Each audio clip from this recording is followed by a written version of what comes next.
রাজনৈতিক দলকে এক ছাদের নিচে হাজির করল নবগঠিত জাতীয় নাগরিক পার্টি এনসিপি। এর পাশাপাশি দেখা গেল বিভিন্ন ছাত্র প্রতিনিধি, পেশাজীবী, সিনিয়র সাংবাদিক সহ সুশীল সমাজের উপস্থিতি।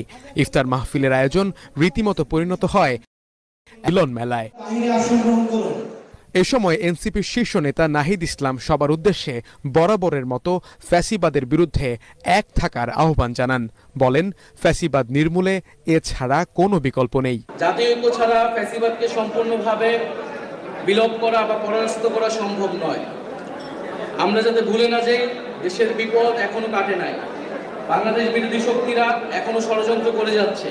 একই সঙ্গে তাদের অন্যতম দাবি গণপরিষদ নির্বাচন ও সংসদ নির্বাচন নিয়েও নিজেদের বক্তব্য স্পষ্ট করেন তিনি।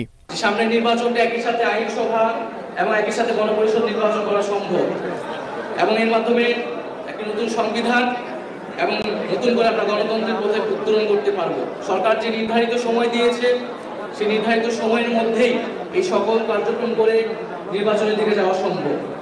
কিন্তু নির্বাচনের আগে অবশ্যই আইন শৃঙ্খলার পরিস্থিতির উত্তরণ ঘটতে হবে। এককভাবে সরকারের পক্ষে কাজ হয়তো সম্ভব নাও হতে পারে।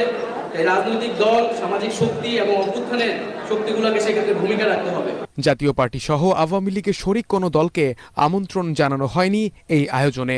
আওয়ামী লীগের বিরুদ্ধে 5 আগস্টই জনগণ রায় দিয়ে দিয়েছে বলে জানান এনসিপির